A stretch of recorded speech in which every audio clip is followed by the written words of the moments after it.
নমস্কার। অল্প অল্প গল্প স্বল্পতে আপনাদের সকলকে জানাই স্বাগত। আজ 10ই জুলাই 2024। আমরা আমাদের প্রথম প্রচেষ্টা শুরু করতে চলেছি। যদি কোনো ভুল ত্রুটি হয় আপনারা নিজ গুণে মার্জনা করবেন এই প্রার্থনা রাখি। সব বয়সী সব পাঠকের প্রিয় গোয়েন্দা ফেলুদার রহস্য রোমাঞ্চ অ্যাডভেঞ্চার। গোয়েন্দা গল্প বাংলায় কম লেখা হয়নি, কিন্তু এমন টান টান মেদবিহীন গল্প বিরল। ফেলুদার রহস্য কাহিনীর কোনোটাতেই তেমন কোনো আড়ষ্টতা নেই, নেই কোনো বাহুল্য। একটা বাড়তি শব্দ খুঁজে পাওয়া ভার। গল্প জুড়ে ছবির পর ছবি ফুটে ওঠে। ফেলুদার একটা পোশাকি নাম আছে, প্রদোষ মিত্র, কিন্তু ফেলু মিত্তির নামেই তার সমস্ত খ্যাতি। রহস্যের চট খুলতে ফেলুদার জুড়ি নেই। তার সহকারী তোপসে নিজের জবানিতে যেসব গল্প লিখেছে তার মধ্যে ফেলুদার চরিত্রটি স্পষ্ট হয়ে উঠেছে স্বমহিমায়। গল্পের শুরুতে তিনি নিজেকে রহস্যের আড়ালে লুকিয়ে রাখলেও শেষ মুহূর্তে সাফল্যের শীর্ষ স্পর্শ করেন। সবসময় তিনি তদন্তের গলি ঘুঁজি কিংবা গোলকধাঁধা পেরিয়ে বিশ্বাসযোগ্যভাবে ফাঁস করে দেন যাবতীয় রহস্যজাল। কোনো বাধাই ফেলুদার কাছে বড় নয়। গোয়েন্দা ফেলুদার অ্যাডভেঞ্চারে তৃতীয় যিনি অপরিহার্য তিনি লালমোহন গাঙ্গুলি। জটায়ু ছদ্মনামে তিনি অদ্ভুত সব রহস্য উপন্যাস লেখেন। তোপসের গল্পে বর্ণিত রহস্যের দুর্দান্ত ঘনঘটা ও মগজের ব্যায়ামের ফাঁকে ফাঁকে অনাবিল হাসি ও সরসতার আশ্চর্য দরজাটা খুলে দেয় লালমোহনবাবুর অতি সরল সাবলীল উপস্থিতি। হ্যাঁ, আপনারা ঠিকই বুঝেছেন। আজকে আমাদের প্রথম প্রচেষ্টায় আমাদের প্রথম নিবেদন সত্যজিৎ রায়ের লেখা ফেলুদার গোয়েন্দাগিরি। সত্যজিৎ রায় ফেলুদার গোয়েন্দাগিরি নামক এই গল্পটি রচনা করেছিলেন 1965 সালে। শুরু হচ্ছে আজকের গল্প ফেলুদার গোয়েন্দাগিরি। রাজেনবাবুকে রোজ বিকেলে মেলে আসতে দেখি। মাথার চুল সব পাকা, গায়ের রং ফর্সা, মুখের ভাব হাসি খুশি। পুরনো নেপালি আর তিব্বতী জিনিস টিনিসের যে দোকানটা আছে সেটাই কিছুক্ষণ কাটিয়ে বাইরে এসে বেঞ্চিতে আধ ঘন্টার মতো বসে সন্ধে হব হব হলে জলাপাহাড়ে বাড়ি ফিরে যান। আমি আবার একদিন ওর পেছন পেছন গিয়ে ওর বাড়িটাও দেখে এসেছি। গেটের কাছাকাছি যখন পৌঁছেছি হঠাৎ আমার দিকে ফিরে জিজ্ঞেস করলেন, কে হে তুমি, পেছু নিয়েছ? আমি বললাম, আমার নাম তপেশ রঞ্জন বোস, তবে এই নাও লজেন্স জুস, বলে পকেট থেকে সত্যি একটা লেমন ড্রপ বার করে আমায় দিলেন। আর দিয়ে বললেন, একদিন সকাল সকাল এসো আমার বাড়িতে, অনেক মুখোশ আছে, দেখাবো। সেই রাজেনবাবুর যে এমন বিপদ ঘটতে পারে তা কেউ বিশ্বাস করবে? ফেলুদাকে কথাটা বলতেই সে খ্যাক করে উঠল। পাকামো করিস নে, কার কিভাবে বিপদ ঘটবে না ঘটবে সেটা কি মানুষকে দেখলে বোঝা যায়? আমি দস্তুর মতো রেগে গেলাম। বারে, রাজেনবাবু যে ভালো লোক সেটা বুঝি দেখলে বোঝা যায় না? তুমি তো তাকে দেখোইনি, দার্জিলিংয়ে এসে অবধি তো তুমি বাড়ি থেকে বেরোওনি। রাজেনবাবু নেপালি বস্তিতে গিয়ে গরিবদের কত সেবা করেছেন জানো? আচ্ছা বেশ বেশ, এখন বিপদটা কি তাই শুনি। আর তুই কচি খোকা, সে বিপদের কথা তুই জানলি কি করে? কচি খোকা অবশ্যই আমি মোটেই না, কারণ আমার বয়স 13.5 বছর। ফেলুদার বয়স আমার ঠিক ডবল। সত্যি বলতে কি, ব্যাপারটা আমার জানার কথা নয়। মেলে বেঞ্চিতে বসেছিলাম, আজ রবিবার, ব্যান্ড বাজাবে, তাই শুনবো বলে। আমার পাশে বসেছিলেন তিনকড়িবাবু, যিনি রাজেনবাবুর ঘর ভাড়া নিয়ে দার্জিলিংয়ে গরমের ছুটি কাটাতে এসেছেন। তিনকড়িবাবু আনন্দবাজার পড়ছিলেন, আর আমি কোনো রকমে উঁকি ঝুঁকি মেরে ফুটবলের খবরটা দেখার চেষ্টা করছিলাম। এমন সময় হাঁপাতে হাঁপাতে ফ্যাকাশে মুখ করে রাজেনবাবু এসে ধপ করে তিনকড়িবাবুর পাশে বসে গায়ের চাদরটা দিয়ে কপালের ঘাম মুছতে লাগলেন। তিনকড়িবাবু কাগজ বন্ধ করে বললেন, কি হলো, চড়াই উঠে এলেন নাকি? রাজেনবাবু গলা নামিয়ে বললেন, আরে না মশাই, এক ইনক্রেডিবল ব্যাপার। ইনক্রেডিবল কথাটা আমার জানা ছিল, ফেলুদা ওটা প্রায়ই ব্যবহার করে, ওর মানে অবিশ্বাস্য। তিনকড়িবাবু বললেন, কি ব্যাপার? এই দেখুন না। রাজেনবাবু পকেট থেকে একটা ভাঁজ করা নীল কাগজ বার করে তিনকড়িবাবুর হাতে দিলেন। বুঝতে পারলাম সেটা একটা চিঠি। আমি অবশ্য চিঠিটা পড়িনি বা পড়ার চেষ্টাও করিনি। বরঞ্চ আমি উল্টো দিকে মুখ ঘুরিয়ে গুনগুন করে গান গেয়ে এমন ভাব দেখাচ্ছিলাম যেন বুড়োদের ব্যাপারে আমার কোনো ইন্টারেস্ট নেই। কিন্তু চিঠিটা না পড়লেও দিনকড়িবাবুর কথা আমি শুনতে পেয়েছিলাম। সত্যি ইনক্রেডিবল! আপনার ওপর কার এমন আক্রোশ থাকতে পারে যে আপনাকে এভাবে শাসিয়ে চিঠি লিখবে? রাজেনবাবু বললেন, তাই তো ভাবছি। সত্যি বলতে কি, কোনোদিন কারও অনিষ্ট করেছি বলে তো মনে পড়ে না। দিনকড়িবাবু এবার রাজেনবাবুর দিকে ঝুঁকে ফিসফিস করে বললেন, হাটের মাঝখানে এসব ডিসকাস না করাই ভালো, বাড়ি চলুন। দুই বুড়ো উঠে পড়লেন। ফেলুদা ঘটনাটা শুনে কিছুক্ষণ ভুরু কুঁচকে গুম হয়ে বসে রইল। তারপর বলল, তুই তাহলে বলছিস যে একবার তলিয়ে দেখা যেতে পারে? পারে। তুমিই তো রহস্যজনক ঘটনা খুঁজছিলে। বললে অনেক ডিটেকটিভ বই পড়ে তোমারও ডিটেকটিভ বুদ্ধিটা খুব ধারালো হয়ে উঠেছে। তা তো বটে। এই ধর, আমি তো আজ মেলে যাইনি, তবু বলে দিতে পারি তুই কোন দিকের বেঞ্চে বসেছিলি। কোন দিক? রাধা রেস্টুরেন্টের ডান পাশের বেঞ্চগুলোর একটাতে। আরে বাস, কি করে বুঝলে? আজ বিকেলে রোদ ছিল, তোর বাঁ গালটা রোদে ঝলসেছে, ডান ধারেরটা ঝলসায়নি। একমাত্র ওই বেঞ্চিগুলোর একটাতে বসলেই পশ্চিমের রোদটা বাঁ গালে পড়ে। ইনক্রেডিবল! যাকে, এখন কথা হচ্ছে রাজেন মজুমদারের বাড়িতে একবার যাওয়া দরকার। আর ৭৭ পা। আর যদি না হয়? হবেই ফেলুদা, আমি সেবার গুনেছিলাম। না হলে গাঁটটা তো? হ্যাঁ, কিন্তু বেশি জোরে না। জোরে মারলে মাথার ঘিলু এদিক ওদিক হয়ে যায়। কি আশ্চর্য!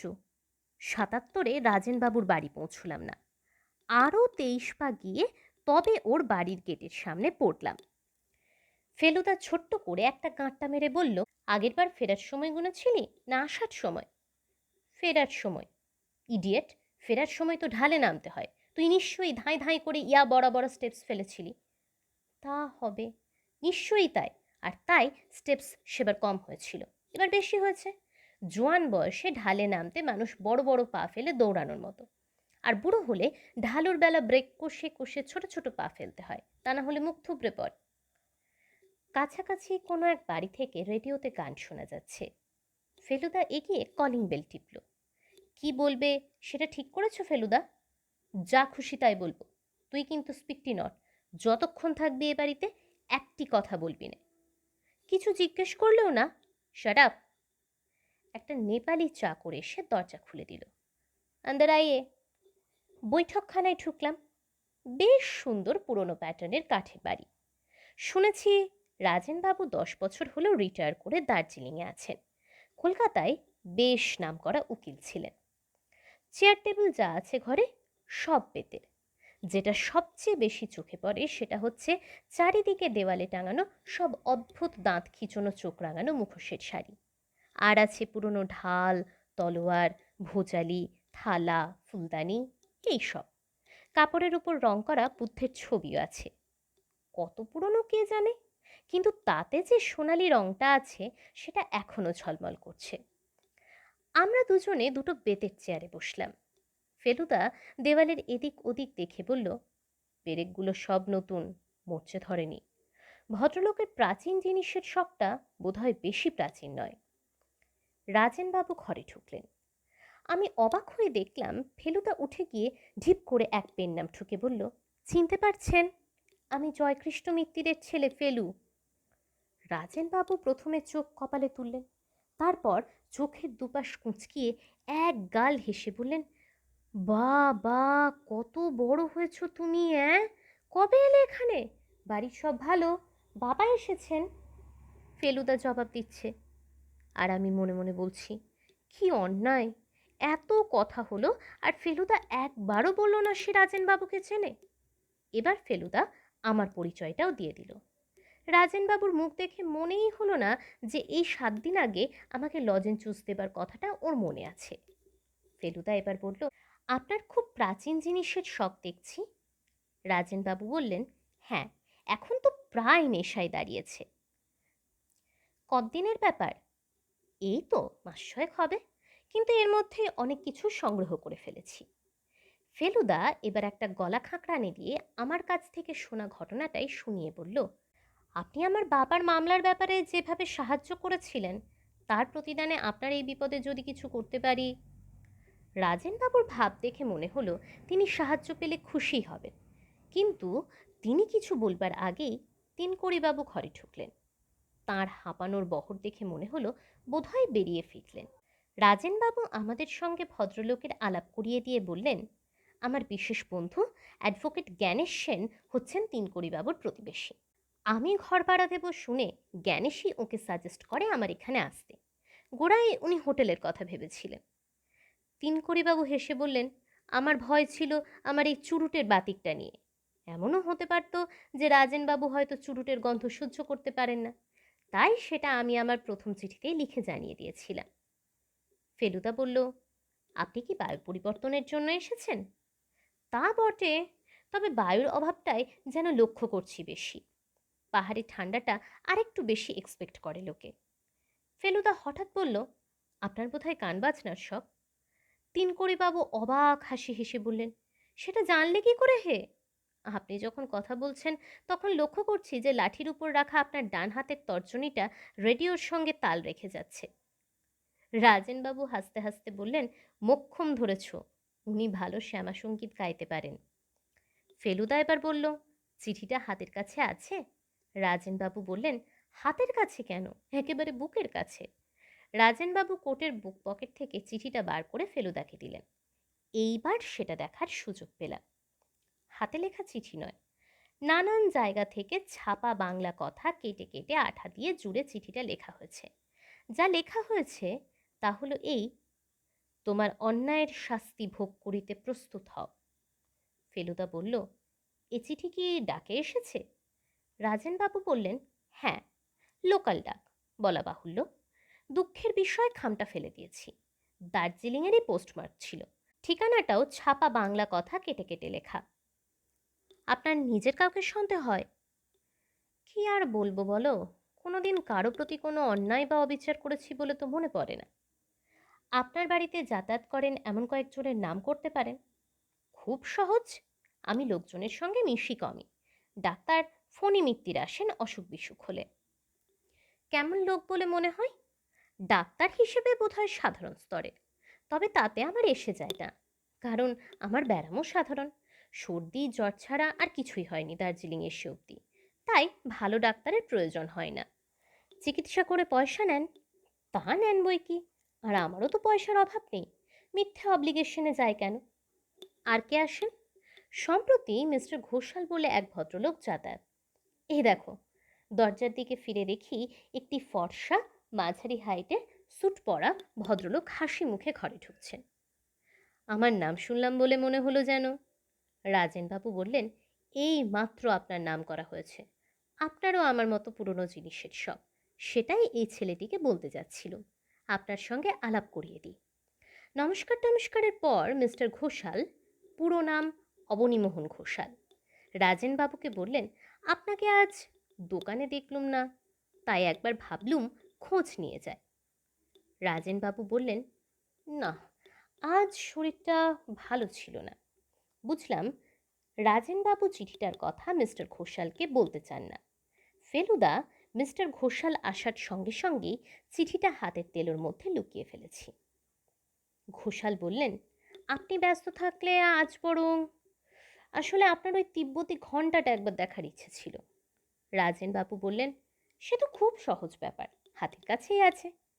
রাজেনবাবু ঘণ্টা আনতে পাশের ঘরে চলে গেলেন। ফেলুদা ঘোষালকে জিজ্ঞেস করল, আপনি কি এখানেই থাকেন? ভদ্রলোক দেওয়াল থেকে একটা ভোজালি নামিয়ে সেটা দেখতে দেখতে বললেন, আমি কোনো এক জায়গায় বেশি দিন থাকি না, আমার ব্যবসার জন্য প্রচুর ঘুরতে হয়, আমি কিউরিও সংগ্রহ করি। বাড়ি ফেরার পথে ফেলুদাকে জিজ্ঞেস করে জেনেছিলাম কিউরিও মানে দুষ্প্রাপ্য প্রাচীন জিনিস। রাজেনবাবু ঘণ্টাটা নিয়ে এলেন। দারুণ দেখতে জিনিসটা, নিচের অংশটার উপর তৈরি, হাতলটা তামা আর পেতল মেশানো, আর তার উপরে লাল নীল সব পাথর বসানো। অবনীবাবু চোখ টোক কুচকে বেশ অনেকক্ষণ ধরে ঘণ্টাটা এদিক ওদিক ঘুরিয়ে ফিরিয়ে দেখলেন। রাজেনবাবু বললেন, কি মনে হয়? সত্যি দাও মেরেছেন, একেবারে খাঁটি পুরনো জিনিস। আপনি বললে আমার আর কোনো সন্দেহই থাকে না, দোকানদার বলে এটা নাকি একেবারে খোদ লামার প্রাসাদের জিনিস। কিছুই আশ্চর্য না। আপনি বোধহয় এটা হাতছাড়া করতে রাজি নন, মানে ভালো দাম পেলেও। রাজেনবাবু মিষ্টি করে হেসে ঘাড় নাড়তে নাড়তে বললেন, ব্যাপারটা কি জানেন, শখের জিনিস ভালোবেসে কিনেছি, সেটাকে বেচে লাভ করব, এমনকি কেনা দরেও বেচব, এই ইচ্ছে আমার নেই। অবনীবাবু ঘণ্টাটা ফিরিয়ে দিয়ে বললেন, আজ আসি, কাল আশা করি বেরোতে পারবেন একবার। রাজেনবাবু বললেন, ইচ্ছে তো আছে। অবনীবাবু বেরিয়ে যাওয়ার পর ফেলুদা রাজেনবাবুকে বলল, কটা দিন একটু না বেরিয়ে টেরিয়ে সাবধানে থাকা উচিত নয় কি? সেটাই বোধহয় ঠিক, কিন্তু মুশকিল কি জানো, সেই চিঠির ব্যাপারটা এতই অবিশ্বাস্য যে এটাকে ঠিক যেন সিরিয়াসলি নিতেই পারছি না। মনে হচ্ছে এটা যেন একটা ঠাট্টা, যাকে বলে প্র্যাকটিক্যাল জোক। যতদিন না সেটা সম্বন্ধে ডেফিনিট হওয়া যাচ্ছে ততদিন বাড়িতেই থাকুন না। আপনার নেপালি চাকরটা কতদিনের? একেবারে গোড়া থেকে আছে, কমপ্লিটলি রিলায়েবল। ফেলুদা এবার বাবুর দিকে ফিরে বলল, আপনি কি বেশিরভাগ সময় বাড়িতেই থাকেন? সকাল বিকেল ঘণ্টাখানেক একটু এদিক ওদিক ঘুরে আসি আর কি।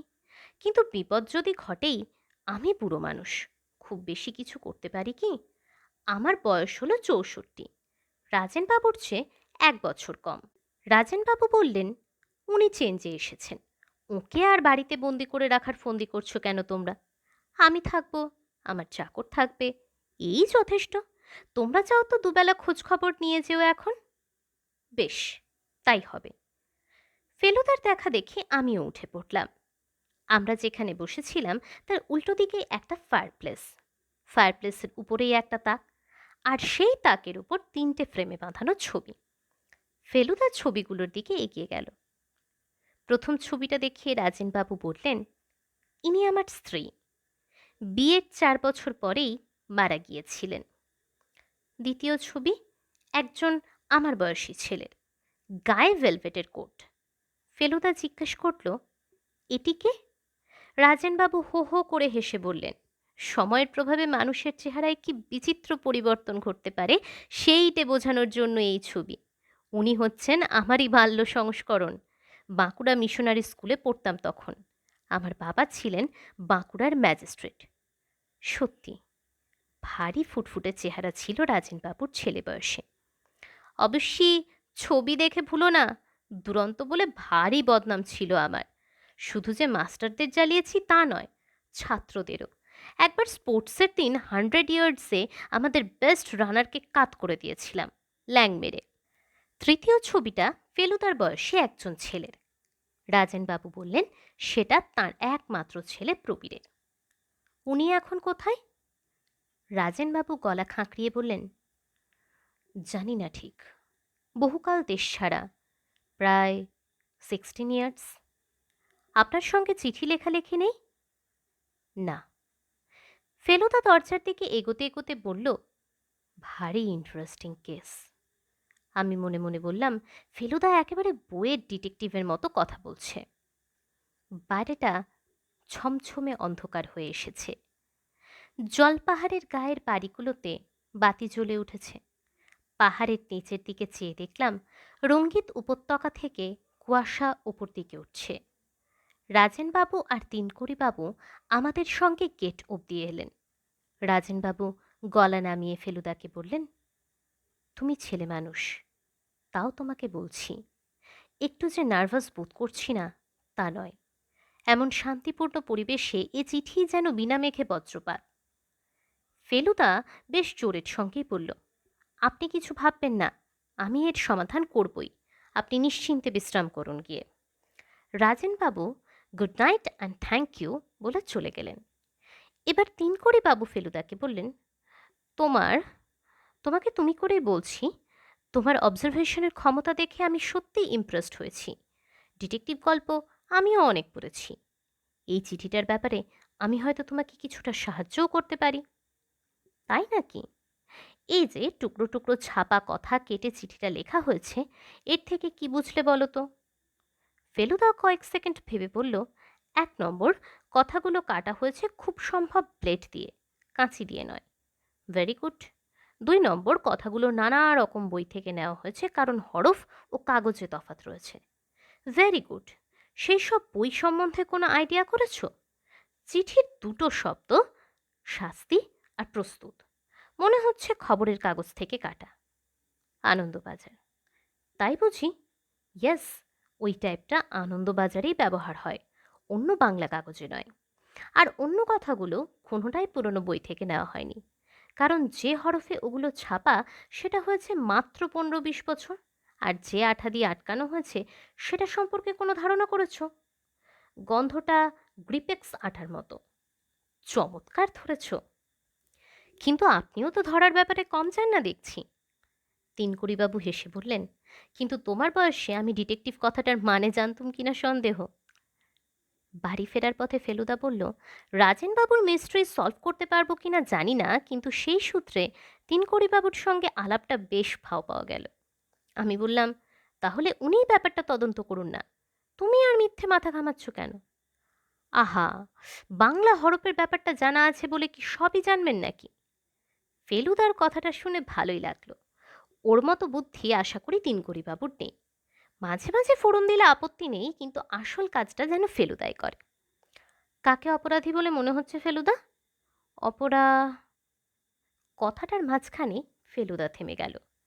তার দৃষ্টি দেখলাম একজন লোককে ফলো করে পিছন দিকে ঘুরছে। লোকটাকে দেখলি? কই, না তো, মুখ দেখিনি তো। ল্যাম্পের আলোটা পড়লো আর ঠিক মনে হলো। ফেলুদা আবার থেমে গেল। কি মনে হলো ফেলুদা? না, বোধহয় চোখের ভুল। চ, পা চালিয়ে চ, খিদে পেয়েছে। ফেলুদা হলো আমার মাসতুতো দাদা। ও আর আমি আমার বাবার সঙ্গে দার্জিলিংয়ে বেড়াতে এসে শহরের নিচের দিকে স্যানাটোরিয়ামে উঠেছি। স্যানাটোরিয়াম ভর্তি বাঙালি। বাবা তাদেরই মধ্য থেকে সমবয়সী বন্ধু জুটিয়ে নিয়ে তাস টাস খেলে গল্প টল্প করে সময় কাটাচ্ছেন। আমি আর ফেলুদা কোথায় যাই কি করি তা নিয়ে বিশেষ মাথা খাবার না। আজ সকালে আমার ঘুম থেকে উঠতে একটু দেরি হয়েছে। উঠে দেখি বাবা রয়েছেন, কিন্তু ফেলুদার বিছানা খালি। কি ব্যাপার? বাবাকে জিজ্ঞাসা করতে বললেন, ও এসে অবধি কাঞ্চনজঙ্ঘা দেখেনি, আজ দিনটা পরিষ্কার দেখে বোধহয় আগে ভাগে বেরিয়েছে। আমি কিন্তু মনে মনে আন্দাজ করছিলাম যে ফেলুদা তদন্তের কাজ শুরু করে দিয়েছে আর সেই কাজেই বেরিয়েছে। কথাটা ভেবে ভারী রাগ হলো। আমাকে বাদ দিয়ে কিছু করার তো কথা নয় ফেলুদার। যাই হোক, আমিও মুখটুক ধুয়ে চাটা খেয়ে বেরিয়ে পড়লাম। লেডেনলা রোডে ট্যাক্সি স্ট্যান্ডটার কাছাকাছি এসে ফেলুদার সঙ্গে দেখা হয়ে গেল। আমি বললাম, বারে, তুমি আমায় ফেলে বেরিয়েছ কেন? শরীরটা ম্যাজ ম্যাজ করছিল, তাই ডাক্তার দেখাতে গেছিলাম। ফণি ডাক্তার? তোরও একটু একটু বুদ্ধি খুলেছে দেখছি। দেখালে, 4 টাকা ভিজিট নিল আর একটা ওষুধ লিখে দিল। ভালো ডাক্তার। অসুখ নেই, তাও পরীক্ষা করে ওষুধ দিচ্ছে। কেমন ডাক্তার বুঝে দেখ। তারপর বাড়ির যা চেহারা দেখলাম তাতে বসার যে খুব বেশি তাও মনে হয় না।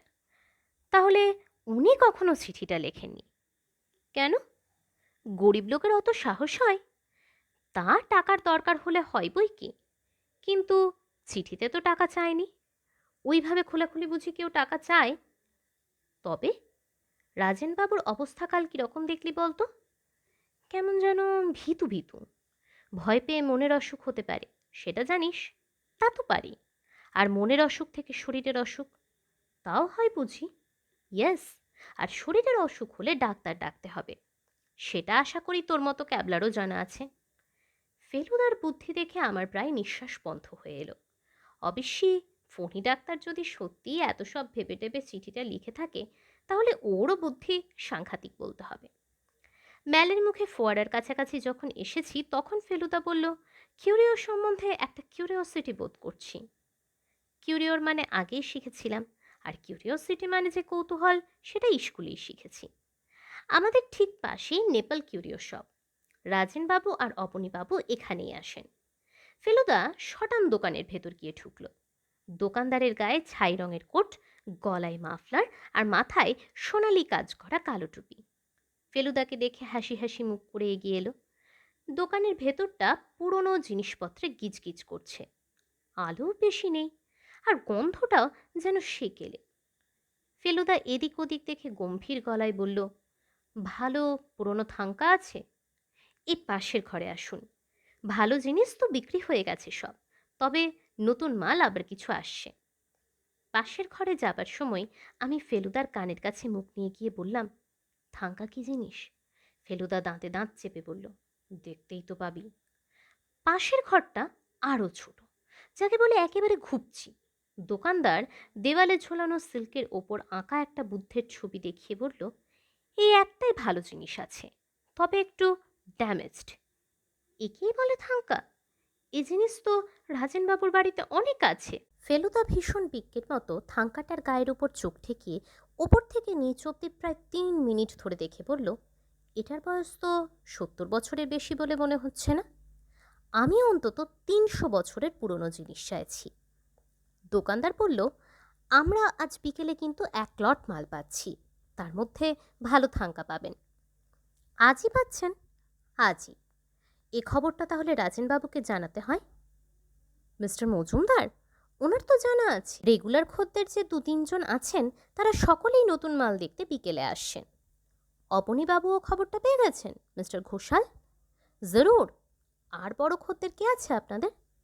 আর আছেন মিস্টার গিলমোর, চা বাগানের ম্যানেজার, সপ্তাহে 2 দিন বাগান থেকে আসেন। আর মিস্টার নাওলাখা, উনি এখন সিকিমে। বাঙালি আর কেউ নেই? না স্যার। আচ্ছা, দেখি বিকেলে যদি একবার ঢু মারতে পারি। তারপর আমার দিকে ফিরে বলল, তোপসে, তুই একটা মুখোশ্বাস। তোপসে যদিও আমার আসল ডাকনাম নয়, তবু ফেলুদা তপেস থেকে ওই নামটাই করে নিয়েছে। মুখোশের লোভ কি সামলানো যায়? ফেলুদা নিজেই একটা বাছাই করে আমাকে কিনে দিয়ে বলল, এইটাই সবচেয়ে হরেন্ডাস, কি বলিস? ফেলুদা বলে, হরেন্ডাস বলে আসলে কোনো কথা নেই। ট্রেমেন্ডাস মানে সাংঘাতিক, আর হরিবল মানে বিভৎস। এই দুটো একসঙ্গে বোঝাতে নাকি কেউ কেউ হরেন্ডাস ব্যবহার করে। মুখোশটা সম্বন্ধে যে ওই কথাটা দারুণ খাটে সে বিষয়ে কোনো সন্দেহ নেই। দোকান থেকে বেরিয়ে ফেলুদা আমার হাত ধরে কি একটা বলতে গিয়ে হঠাৎ থেমে গেল। এবারও দেখি ফেলুদা একজন লোকের দিকে দেখছে। বোধহয় কাল রাতে যাকে দেখেছিল সেই লোকটাই। বয়স আমার বাবার মতো, মানে 40-42। গায়ের রং ফর্সা, চোখে কালো চশমা। যে স্যুটটা পরে আছে সেটা দেখে মনে হয় খুব দামি। ভদ্রলোক ম্যালের মাঝখানে দাঁড়িয়ে পাইপ ধরাচ্ছেন। আমার দেখেই কেমন যেন চেনা চেনা মনে হলো, কিন্তু কোথায় দেখেছি ঠিক বুঝতে পারলাম না। ফেলুদা সোজা লোকটার দিকে এগিয়ে গিয়ে তার পাশে দাঁড়িয়ে ভীষণ সাহেবী কায়দার উচ্চারণে বলল, এক্সকিউজ মি, আপনি মিস্টার চ্যাটার্জি? ভদ্রলোকও একটু গম্ভীর গলায় পাইপ কামড়ে বলল, no, I am not. Feluda খুবই অবাক হবার ভান করে বলল, স্ট্রেঞ্জ, আপনি সেন্ট্রাল হোটেলে উঠেছেন না? ভদ্রলোক একটু হেসে অপকার সুরে বললেন, না, Mount Everest, and I don't have a twin brother. এই বলে ভদ্রলোক গটগটিয়ে অবজারভেটরি হিলের দিকে চলে গেলেন। যাবার সময় লক্ষ্য করলাম যে তার কাছে একটা ব্রাউন কাগজে মোড়া প্যাকেট, আর কাগজটার গায়ে লেখা নেপালি কিউরিওসপ। আমি চাপা গলায় বললাম, ফেলুদা, উনিও কি মুখোশ কিনেছেন নাকি? তা কিনতে পারে, মুখোশটা তো তোর আর আমার একচেটিয়া নয়। চ, কেভেন্টার্সে গিয়ে একটু কফি খাওয়া যাক। কেভেন্টার্সের দিকে যেতে যেতে ফেলুদা বলল, লোকটাকে চিনলি? আমি বললাম, তুমি চিনলে না, আমি আর কি করে চিনি বলো? তবে চেনা চেনা লাগছিল। আমি চিনলাম না? বারে, কোথায় চিনলে? ভুল নাম বললে যে। তোর যদি এতটুকু সেন্স থাকে, ভুল নাম বলেছি হোটেলের নামটা বের করার জন্য, সেটাও বুঝলি না? লোকটার আসল নাম কি জানিস? কি? প্রবীর মজুমদার। ওহো, হ্যাঁ, ঠিক বলেছ, ঠিক বলেছ, রাজেনবাবুর ছেলে তাই না, যার ছবি রয়েছে তাকের উপর। অবশ্যই বয়সটা এখন অনেক বেড়ে গেছে তো। শুধু যে চেহারার মিল তা নয়, গালের আঁচিলটা নিশ্চয়ই তুইও লক্ষ্য করেছিস। আসল কথাটা হচ্ছে ভদ্রলোকের জামাকাপড় সব বিলেতি, স্যুট লন্ডনের, টাই প্যারিসের, জুতো ইটালিয়ান, এমনকি রুমালটা পর্যন্ত বিলেতি। সদ্য বিলেত ফেরত, সে বিষয়ে কোনো সন্দেহ নেই। কিন্তু ওর ছেলে এখানে রয়েছে সে খবর রাজেনবাবু জানেন না। বাপ যে এখানে রয়েছে সেটা ছেলে জানে কিনা সেটাও খোঁজ নিয়ে দেখা দরকার। রহস্য ক্রমেই ঘনিয়ে আসছে। এই কথাটা ভাবতে ভাবতে কেভেন্টারের দোকানে পৌঁছালাম। দোকানের ছাদে যে বসার জায়গাটা আছে সেটা আমার ভীষণ ভালো লাগে। চারদিকে দার্জিলিং শহরটা আর ওই নিচে বাজারটা দারুণ ভালো দেখায়। ছাদে উঠে দেখি কোণের টেবিলটায় চুরুট হাতে তিনকড়িবাবু বসে কফি খাচ্ছেন। ফেলুদাকে দেখতে পেয়ে হাত তুলে তার টেবিলে গিয়ে বসতে বললেন আমাদের। আমরা তিনকড়িবাবুর দুদিকে দুটো টিনের চেয়ারে বসলাম। তিনকড়িবাবু ফেলুদাকে বললেন, ডিটেকশনে তোমার পারদর্শিতা দেখে খুশি হয়ে আমি তোমাদের দুজনকে দুটো হট চকলেট খাওয়াবো। আপত্তি আছে?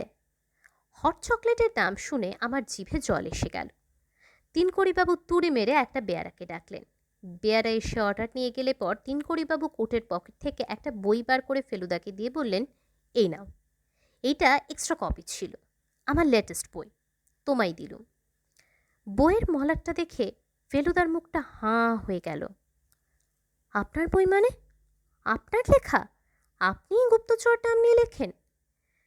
তিনকড়িবাবু আধবোঝা চোখে অল্প হাসি হেসে মাথা নেড়ে হ্যাঁ বললেন। ফেলুদার অবাক ভাব আরও যেন বেড়ে গেল। সে কি, আপনার সবকটা উপন্যাস সে আমার পড়া। বাংলায় আপনার ছাড়া আর কারোর রহস্য উপন্যাস আমার ভালো লাগে না। Thank you thank you. ব্যাপারটা কি জানো, এখানে একটা প্লট মাথায় নিয়ে লেখার জন্যই এসেছিলাম। এখন দেখছি বাস্তব জীবনের রহস্য নিয়েই মাথা ঘামিয়ে ছুটিটা ফুরিয়ে গেল। আমার সত্যিই দারুণ লাগ আপনার সাথে এভাবে আলাপ হয়ে গেল।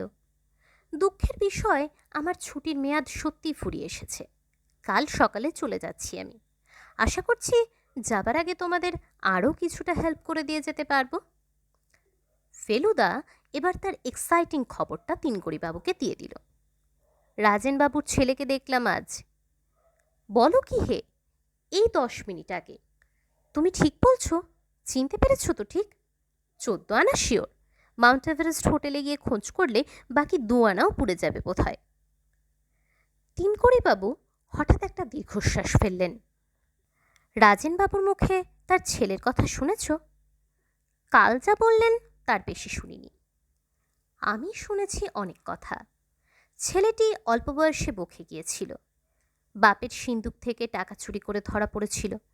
রাজেনবাবু তাকে ত্যায্য পুত্র করেন, বাড়ি থেকে বেরিয়ে যেতে বলেন। ছেলেটি কেউ ছিল তাই। 24 বছর বয়স তখন তার, একেবারে নিখোঁজ। রাজেনবাবু অনেক অনুসন্ধান করেছিলেন, কারণ পরে তার অনুতাপ হয়। কিন্তু ছেলে কোনো খোঁজ খবর নেয়নি বা দেয়নি। বিলেতে তাকে দেখেছিলেন রাজেনবাবুরই এক বন্ধু, তাও সে 10-12 বছর আগে।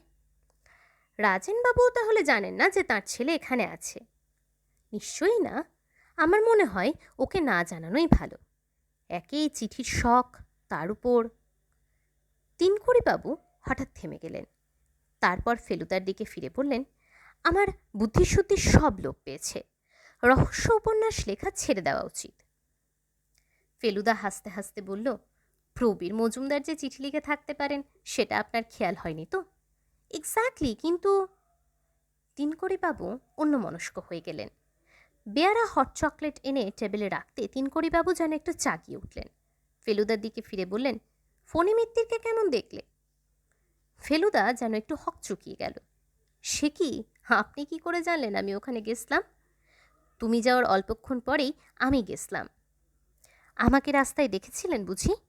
না। তবে ডাক্তারের ঘরের মেঝেতে একটি মরা সিগারেট দেখে জিজ্ঞাসা করলাম কে খেয়েছে। ডাক্তার ধূমপান করেন না। ফণিবাবু তখন বর্ণনা দিলেন। তাতে তোমার কথা মনে হলো। যদিও তোমাকে আমি সিগারেট খেতে দেখিনি, কিন্তু এখন তোমার আঙুলের গায়ে হলদে রং দেখে বুঝেছি তুমি খাও। ফেলুদা তিনকড়িবাবুর বুদ্ধির তারিফ করে বলল, আপনারও কি ফণি মিত্তিরকে সন্দেহ হয়েছিল নাকি? তা হবে না, লোকটাকে দেখলে অভক্তি হয় কি না? তা হয়। রাজেনবাবু যে কেন ওকে আমল দেন জানি না। তাও জানো না বুঝি? দার্জিলিংয়ে আসার কিছুদিনের মধ্যে রাজেনবাবুর ধম্মকম্মের দিকে মন যায়। তখন ফণিবাবুই তাকে এক গুরুর সন্ধান দিয়েছিলেন। একই গুরুর শিষ্য হিসেবে ওদের যে প্রায় ভাই ভাই সম্পর্ক হয়ে। ফেলুদা জিজ্ঞেস করল, ফণি মিত্তিরের সঙ্গে কথা বলে কি বুঝলেন? কথা তো ছুতো, আসলে বইয়ের আলমারিগুলোর দিকে একবার চোখ বুলিয়ে নিচ্ছিল। বাংলা উপন্যাস আছে কিনা দেখার জন্য। ঠিক বলেছ, আমিও দেখেছি। প্রায় নেই বললেই চলে, আর যা আছে তাও আদিকালের। ঠিক, তবে ফণি ডাক্তার অন্যের বাড়ির বই থেকেও কথা কেটে চিঠি তৈরি করতে পারে। তা পারে, তবে লোকটাকে দেখে ভারী কুঁড়ে বলে মনে হয়। এ ব্যাপারে অতটা কাঠখড় পোড়াবে সেটা কেন যেন বিশ্বাস হয় না। ফেলুদা এবার বলল, অবনী ঘোষাল লোকটা সম্বন্ধে আপনার কি ধারণা? বিশেষ সুবিধের লোক নয় বলেই আমার বিশ্বাস। ভারী ওপর চালাক, আর ওসব প্রাচীন শিল্পটিল্প কিছু না। ওর আসল লোভ হচ্ছে টাকা। এখন খরচ করে জিনিস কিনছে, পরে বিদেশিদের কাছে বিক্রি করে 5 গুণ প্রফিট করবে। ওর পক্ষে এই হুমকি চিঠি দেওয়ার কোনো কারণ থাকতে পারে বলে আপনার মনে হয় কি? সেটা এখনো তলিয়ে দেখিনি। আমি একটা কারণ আবিষ্কার করেছি। আমি অবাক হয়ে ফেলুদার দিকে চাইলাম। ওর চোখ দুটো জল জল করছে।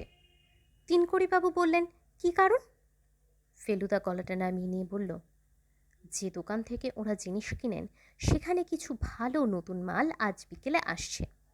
এবার তিনকড়িবাবুর চোখও জল জল করে উঠল। বুঝেছি, হুমকি চিঠি পেয়ে রাজেন মজুমদার ঘরে বন্দি হয়ে রইলেন, আর সেই ফাঁকতালে অবনী ঘোষাল দোকানে গিয়ে সব লুটে পুটে নিলেন। এক্স্যাক্টলি। তিনকড়িবাবু চকলেটের পয়সা দিয়ে উঠে পড়লেন। আমরা দুজনে উঠলাম। উৎসাহে আর উত্তেজনায় আমার বুকটা ঢিপ ঢিপ করছিল। অবনী ঘোষাল, প্রবীর মজুমদার আর ফণি মিত্তির, 3 জনকেই তাহলে সন্দেহ করার কারণ আছে। 15 মিনিটের মধ্যেই মাউন্ট এভারেস্ট হোটেলে গিয়ে ফেলুদা সেই খবরটা জেনে নিল।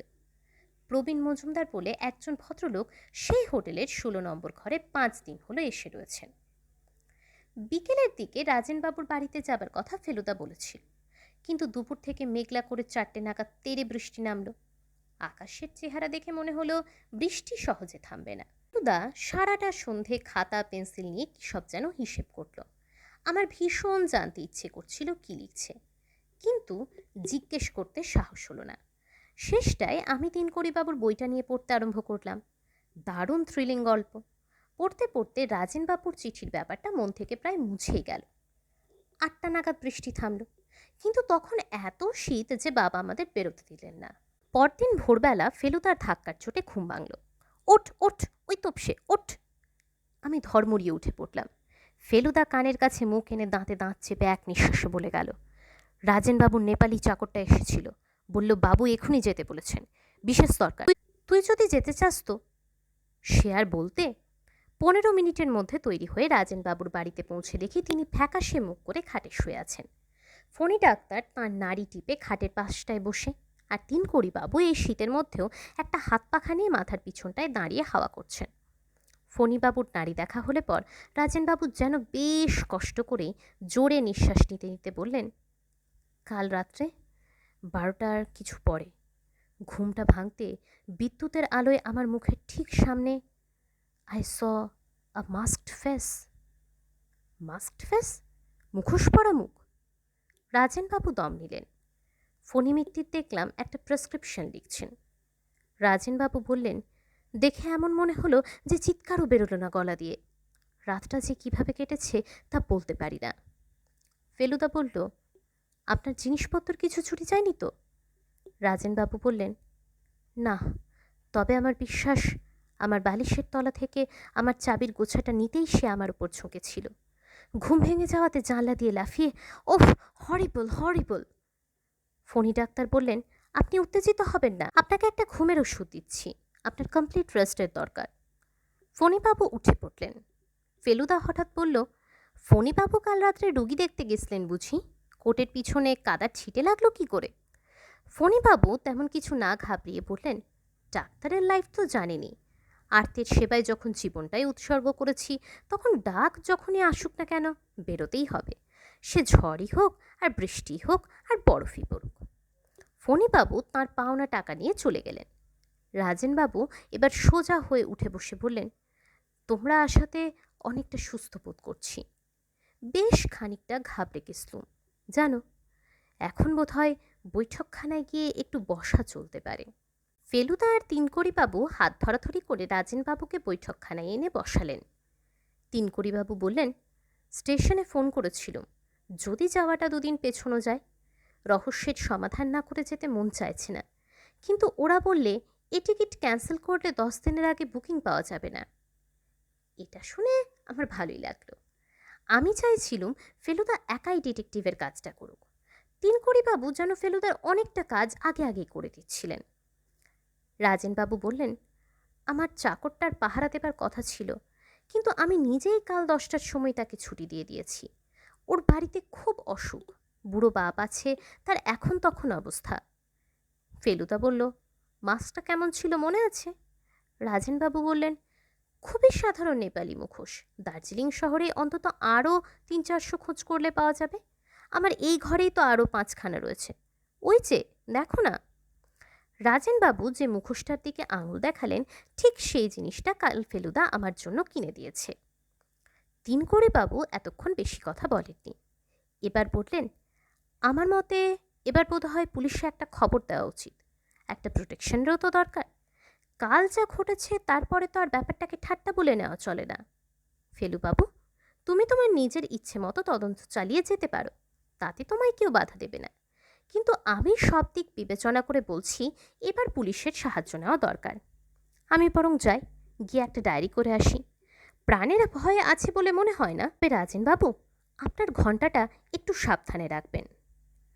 আমরা যখন উঠছি তখন ফেলুদা রাজেনবাবুকে বলল, তিনকড়িবাবু তো চলে যাচ্ছেন, তার মানে আপনার একটি ঘর খালি হয়ে যাচ্ছে। আমরা যদি আজ রাতটা ও ঘরে এসে থাকি, তাহলে আপনার কোনো আপত্তি আছে কি? রাজেনবাবু বললেন, মোটেই না। আপত্তি কি? তুমি তো হলে আমার প্রায় আত্মীয়ের মতো। আর সত্যি বলতে কি, যত বুড়ো হচ্ছি তত যেন সাহসটা কমে আসছে। ছেলে বয়সে দুরন্ত হলে নাকি বুড়ো বয়সে মানুষ ম্যাদা মেরে যায়। তিনকড়িবাবুকে ফেলুদা বলল স্টেশনে ওকে সি অফ করতে যাবে। ফেরার পথে যখন নেপাল কিউরিও শপের পাশ দিয়ে যাচ্ছি, তখন আমাদের দুজনেরই চোখ গেল দোকানের ভিতর। দেখলাম দুজন ভদ্রলোক দোকানের ভিতর জিনিসপত্র দেখছে আর পরস্পরের সঙ্গে কথা বলছে। দেখে মনে হয় দুজনের অনেক দিনের আলাপ। একজন অবনী ঘোষাল আর একজন প্রবীর মজুমদার। আমি ফেলুদার দিকে চাইলাম।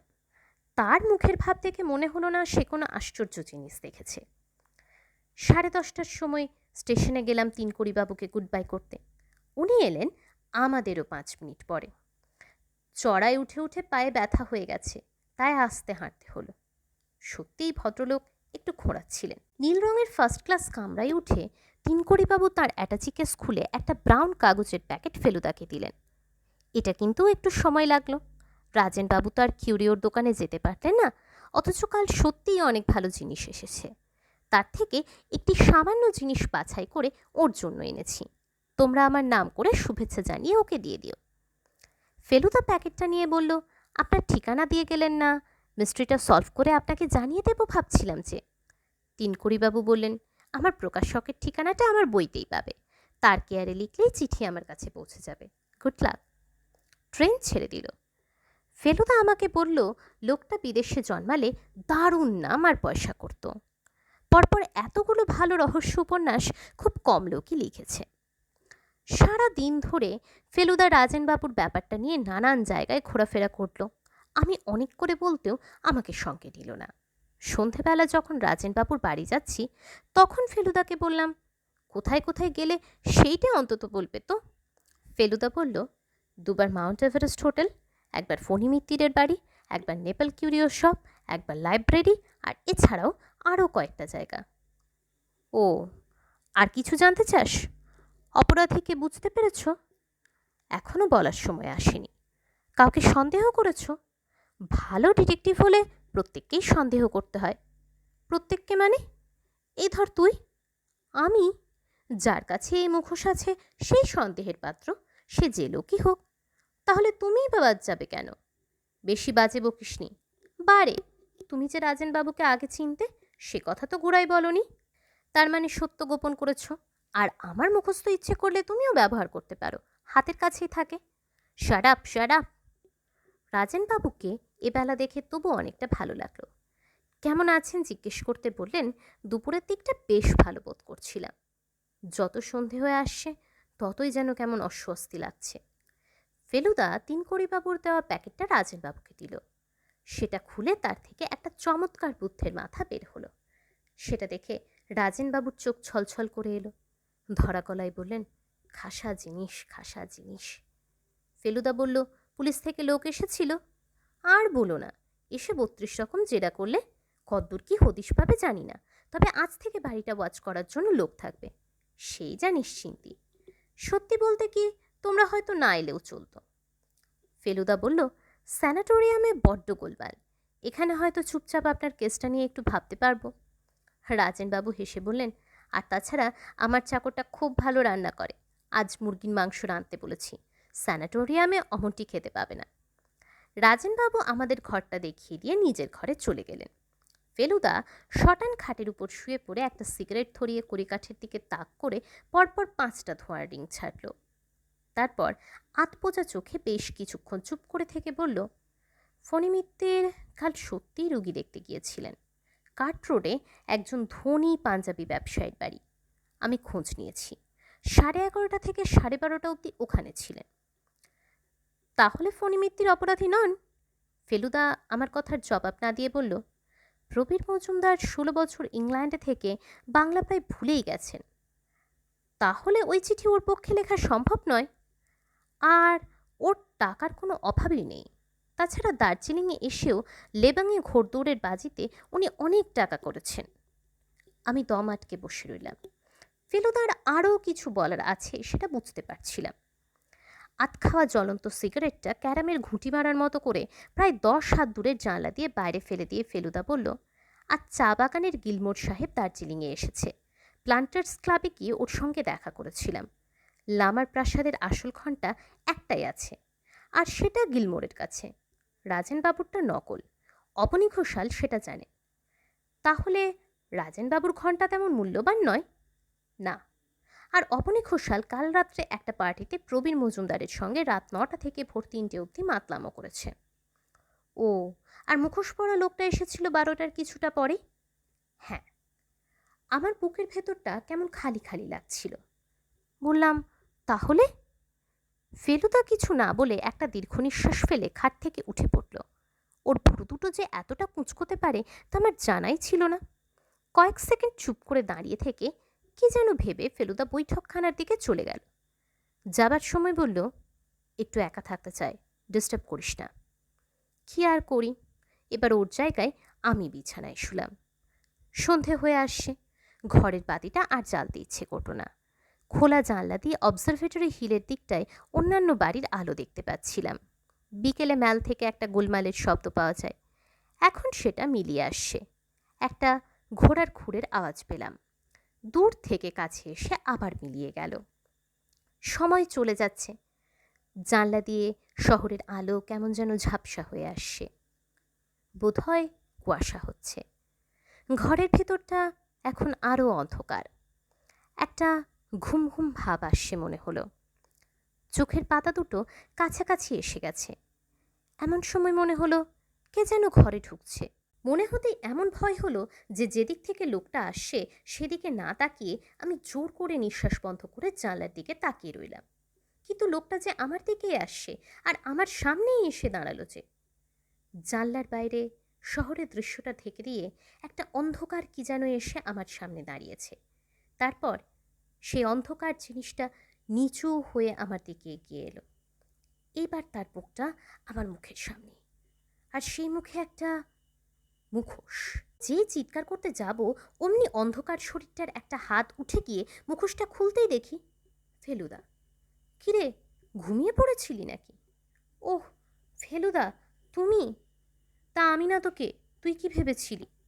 ফেলুদা ব্যাপারটা বুঝে একটা অট্টহাস্য করতে গিয়ে হঠাৎ থেমে গম্ভীর হয়ে গেল। তারপর খাটের পাশটায় বসে বলল, রাজেনবাবুর মুখোশগুলো সব কটা পরে দেখছিলাম, তুই এইটা একবার পরত। ফেলুদা আমাকে মুখোশটা পরিয়ে দিল। অস্বাভাবিক কিছু লাগছে কি? কই না তো, আমার পক্ষে একটু বড়, এই যা, আর কিচ্ছু না। ভালো করে ভেবে দেখ তো। একটু একটু যেন গন্ধ। কিসের গন্ধ? চুরুট। ফেলুদা মুখোশটা খুলে নিয়ে বলল, এক্স্যাক্টলি। আমার বুকের ভেতরটা আবার ঢিপ ঢিপ করছিল। মুখ দিয়ে বেরিয়ে গেল, তিনগড়ি বাবু। ফেলুদা দীর্ঘশ্বাস ফেলে বলল, সুযোগের দিক দিয়ে সবচেয়ে বেশি ছিল এঁরই। বাংলা উপন্যাস, খবরের কাগজ, ব্লেড, আঠা, কোনোটা কোনোটারই অভাব নেই। আর তুই লক্ষ্য করেছিলি নিশ্চয়ই, স্টেশনে আজ যেন একটু খোঁড়াচ্ছিলেন। সেটা বোধহয় কাল জানলার বাইরে লাফিয়ে পড়া তরুণ। কিন্তু আসল যেটা রহস্য, সেটা হলো কারণটা কি?